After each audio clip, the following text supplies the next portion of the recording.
In our last talk about the history of the non-subscribing Presbyterian Church, I mentioned the Reverend Samuel Clarke, who was a sort of 18th century equivalent of Don Cupitt, a very radical Anglican theologian. And I talked about the importance of one of the books that he wrote. Since then, I found in the library here at Bally 8 volumes of the sermons of Samuel Clarke. And these are dated a little bit later, 1743. But there's a whole set of books of sermons by Samuel Clarke. Here's his portrait, and here's the front page of volume 1.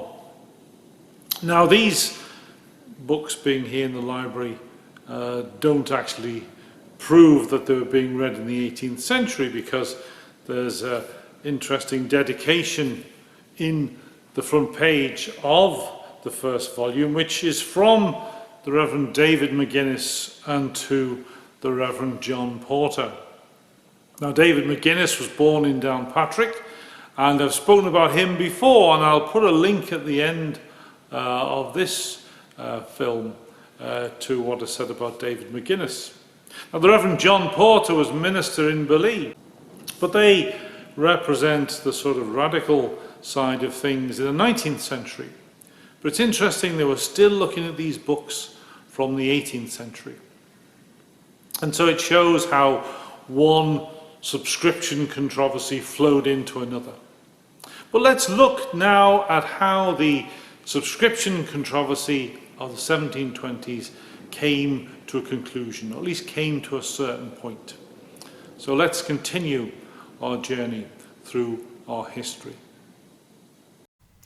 So we've seen how in 1719 matters start to come to a head within the Presbyterian Church in Ireland. And it starts really with John Abernethy, who preaches his famous sermon in 1719 on religious obedience founded on personal persuasion.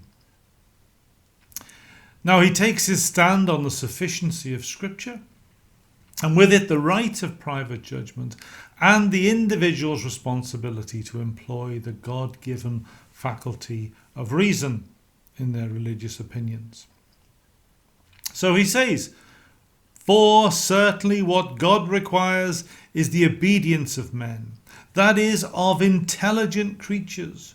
To do anything under the notion of service to him without the approbation of our understandings is not to serve him at all, but indeed to affront him, and to debase ourselves beneath the dignity of our nature by neglecting to improve our reason, which is our greatest excellency, to the most valuable purposes for which it was given us, the glory of our Creator and our own happiness." So Abernethy preaches this sermon in 1719, and then it's published in 1720. But by that time there is a storm over these questions. People are asking questions about subscription all the time. At the same time, in 1719, something happens in London. And in that year there is a series of debates known as the Salters Hall debates, and they take place here in the City of London, and all the leading dissenting ministers, Presbyterians and Independents and Baptists too, they all come to discuss this same question: should they be required to subscribe to the Westminster Confession of Faith?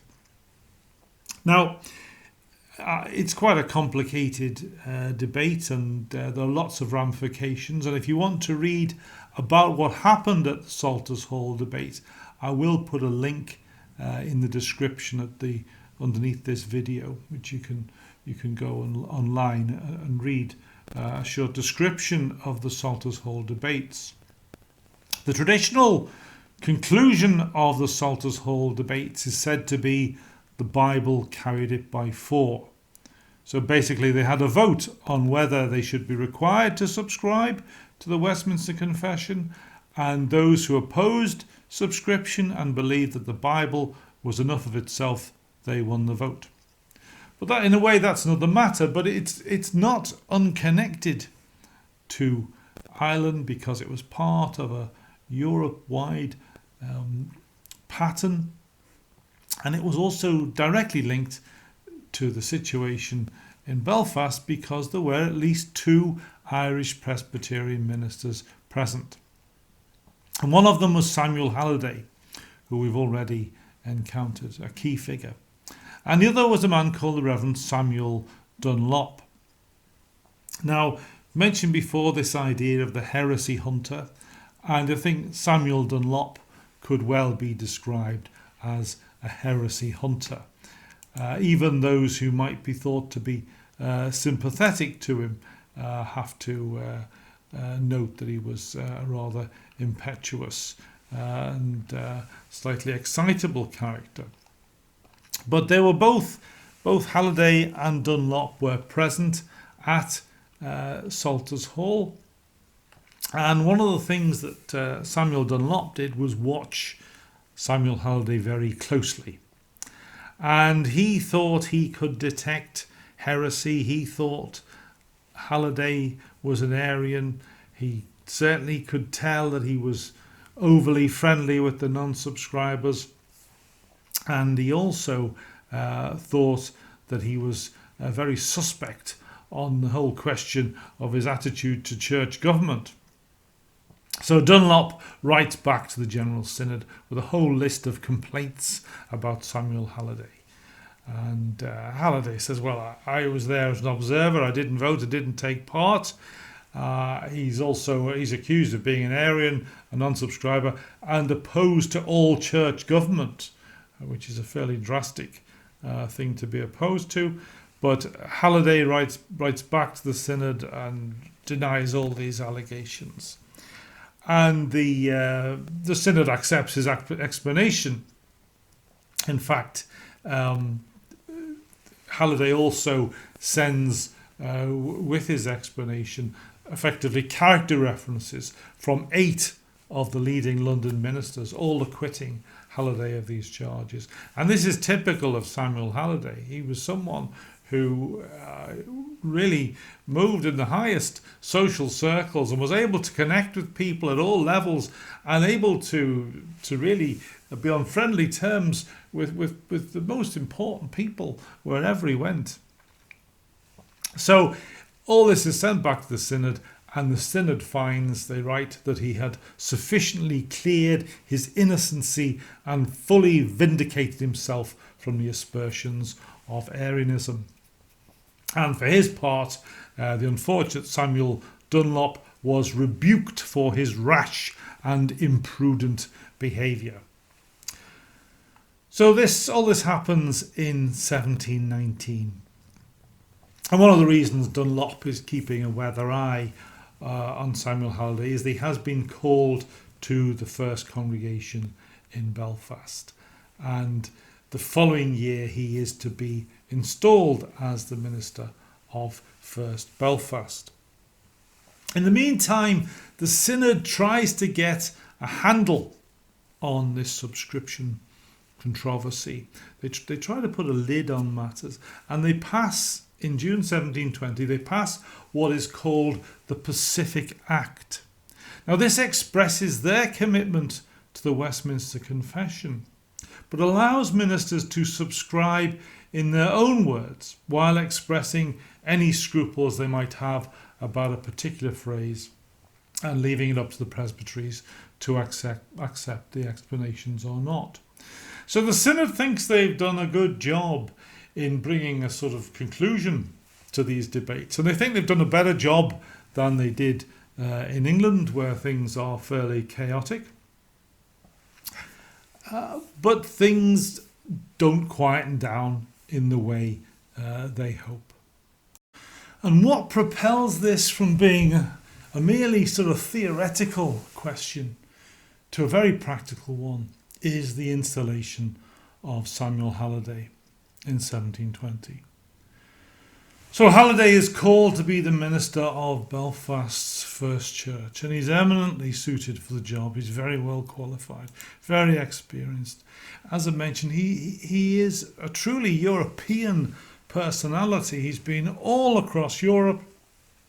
He is personally known to all the leading Reformed theologians in the Netherlands, in Switzerland, in France, even in Germany. He's been to so many places, met so many people, and really got on with them extremely well. And he has imbibed the whole tradition of what in Ireland is called non-subscription. But it's happening all across Europe. These new ideas are coming up, these new attitudes. And one of the bases for them really, which is very clear in Switzerland and the Netherlands, it's really in opposition to confessional formulas because they're seen as a barrier to cooperation between different churches. The people who are opposing these kind of confessions of faith are wanting to bring more cooperation between different churches, that they're wanting to try and break down the barriers. In modern terms, it's more ecumenical, you might say. But that's one of the impetuses for this kind of tendency that Halliday picks up in his travels and in his education. Now, we've already seen this idea has come to fruition through the Belfast Society within Irish Presbyterianism. Halliday is a slightly later generation. He hasn't been in the Belfast Society. He's actually been studying in Leiden or Basel or Geneva, or he's been with his regiment, where he was an army chaplain in Marlborough's campaigns, travelling across Europe. He was somewhere else. But he is very much of the same tradition as them. He has the same point of view. And when it comes time for him to be installed in Belfast, he is not going to abandon these ideas which he has learned and which he believes in. So, July 1720, the Presbytery of Belfast assembles in the meeting house to install their new minister. But Samuel Haliday refuses to subscribe to the Westminster Confession in any form, and instead he substitutes his own declaration. And this is what Haliday says: I sincerely believe the scriptures of the Old and New Testament to be the only rule of revealed religion, a sufficient test of orthodoxy or soundness in the faith, and to settle all the terms of ministerial and Christian communion, to which nothing may be added by any synod, assembly or council whatsoever. And I find all the essential articles of the Christian doctrine to be contained in the Westminster Confession of Faith, which articles I receive upon the sole authority of the Holy Scriptures. Now, to the untrained ear, this might sound near enough, but actually if you reflect on it, it's nowhere near what was required of him. And the Presbyterian historian W.D. Killen described it as meagre and unsatisfactory. So, again, Haliday is underlining the sufficiency of Scripture, emphasising the right of private judgment.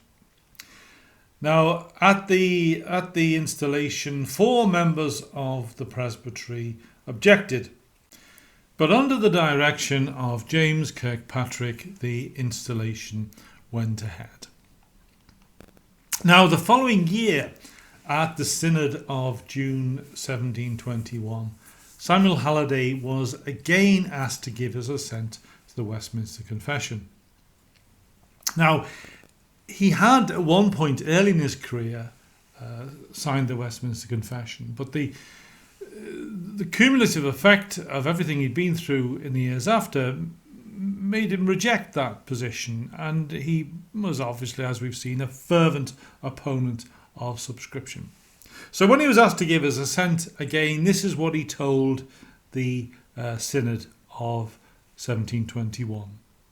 My refusal to declare my adherence to the assent I gave to the Westminster Confession of Faith when I was licensed does not proceed from my belief of the important truths contained in it, the contrary of which I have oft by word and writing declared, as this venerable assembly can bear witness.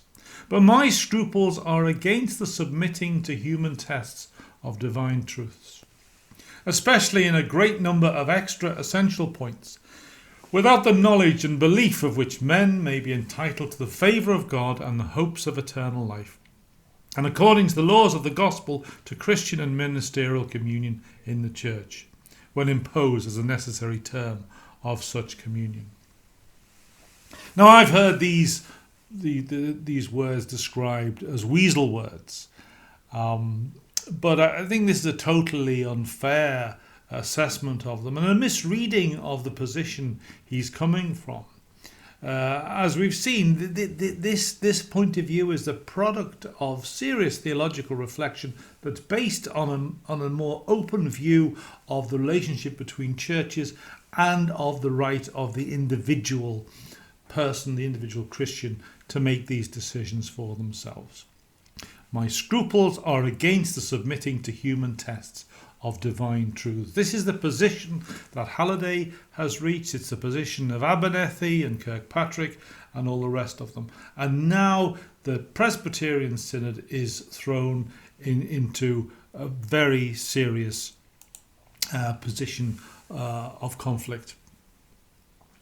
Now, there's not time to go into all the details of the pamphlet war that really resulted, and all these things were written about with great care, and there were arguments at synods and sub-synods and endless meetings. And again, there's sort of dimension to this that shows that the interest wasn't just a local one. So one of the English ministers, called Henry Winder, he was present at some of the meetings of the synod at Dungannon and the sub-synod of Belfast, and he reported back, and he saw that a lot of the restraint on the non-subscribers was caused by the eldership rather than the ministry.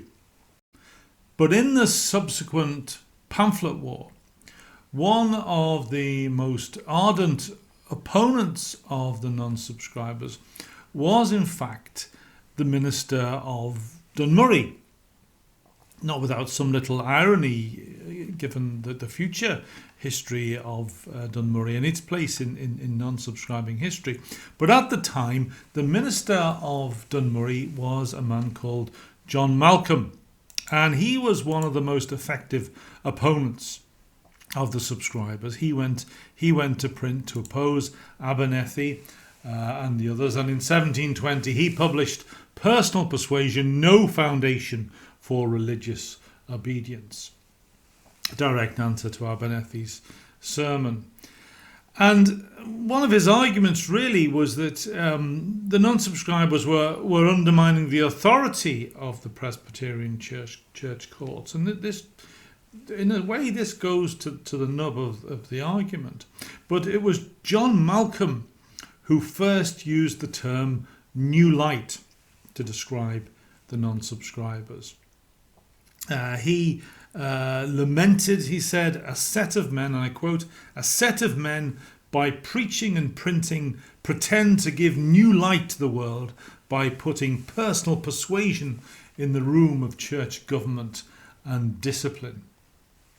Now, the term new light wasn't one that the non-subscribers had thought of themselves, but it was one that was increasingly used about them, and in a way it's probably a better term than non-subscribing, and it's certainly a catchier title than non-subscribing. But he first used this term, although I think actually you can trace it back to Milton. Like anything, these things aren't always new.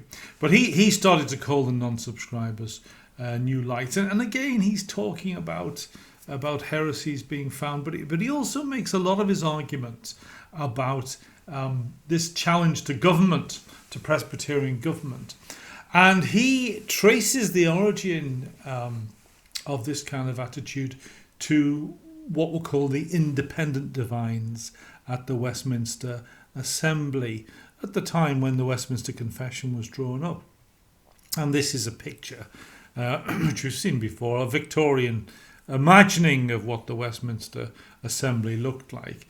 And this is meant to show the independents arguing their corner, for which they received short shrift.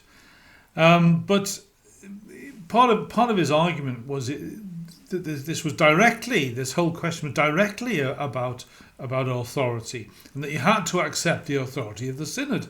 Otherwise, you were at the whim of every wind and doctrine, and there was no control and no central authority. And this, to some extent, was the independent position. Independents later became Congregationists. And so Malcolm likened the non-subscribers to these early independents.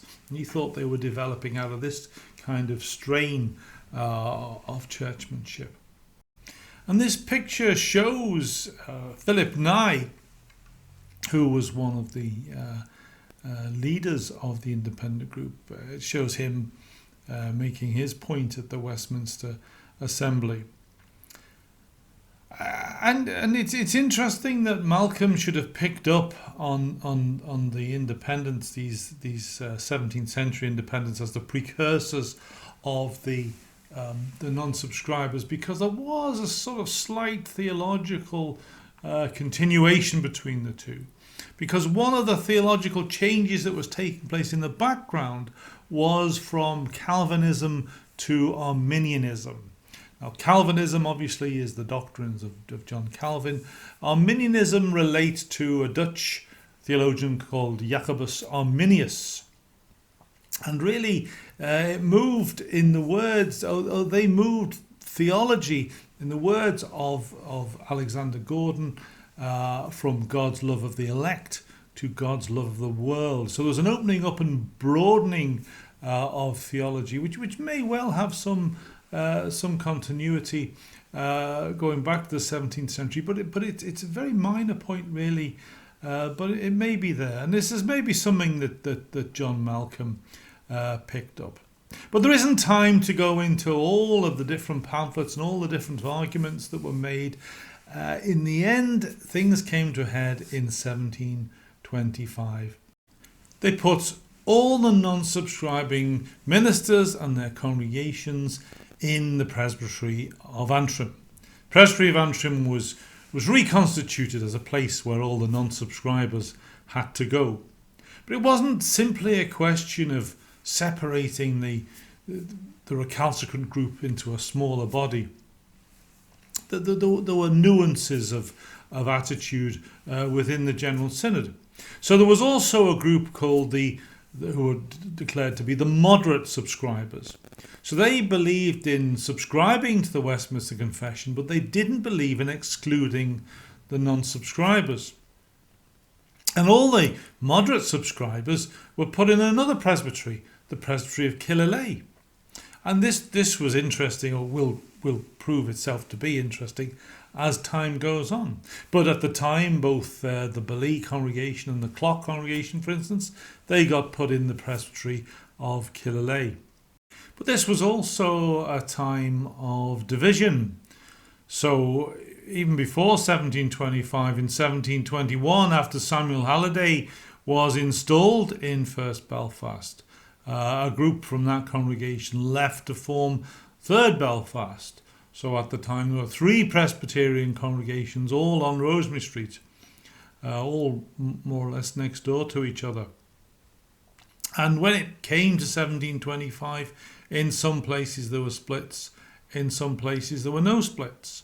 So in Downpatrick, the Downpatrick congregation joined the Presbytery of Antrim with its minister, the Rev Thomas Nevin. And Thomas Nevin himself had been accused of heresy, both in the church court and in the civil court. And again, we can detect the work of the heresy hunter here. In this case, it was a Captain Hannington of Moneyray who made the allegations. He swore an affidavit that he'd heard Nevin say, "It is no blasphemy to say Christ is not God." And Thomas Nevin was brought before the magistrate, and he was brought before the General Synod. And at the General Synod, there was quite a complicated theological discussion that lasted 10 days. And he was required to make an immediate declaration of belief in the deity of Christ. And when he refused to do so, he was cut off from ministerial fellowship. But he was neither deposed, excommunicated, nor removed from his congregation. So you suspected there wasn't a lot of belief even in the synod that this was a necessary course of action. And when this heresy trial was taken to the Downpatrick assizes, William Hannington of Moira and the others' allegations were found to be unmeaning, senseless and undefined by the magistrate. So Thomas Nevin joined the Presbytery of Antrim with his congregation, and there was not one single dissident from the congregation. The whole congregation went with him. It wasn't the case everywhere. As we've seen, there was a split in Belfast. There was a big split in the Holywood congregation, which joined the Presbytery of Antrim, and probably a majority didn't go with their minister. Even in Antrim, in John Abernethy's congregation, there was a group who left rather than join the Presbytery of Antrim. So there were different responses within congregations, but at this point, the non-subscribers are put together in the Presbytery of Antrim in 1725. And the following year, they are removed from communion with the synod. Now, in theory, this is where things should end, but it doesn't really end there, because there is no complete break. The Presbytery of Antrim continues from time to time to send representatives to the synod. It's still entitled to participate in some activities connected with the synod. And more importantly, as the 18th century goes on, more and more congregations within the General Synod, and particularly within the Presbytery of Killelea, they start to stop enforcing subscription to the Westminster Confession of Faith. So 1725 or 1726 is by no means the end of the story. What you have here now is a new body, a deliberately non-subscribing body that is separated from the General Synod. But it's not that separate. The Synod of Munster in the south from 1726 expresses its determination to continue in fellowship with the Presbytery of Antrim. So it's not isolated, and these ideas live on not just in the Presbytery of Antrim, but also in the Synod generally.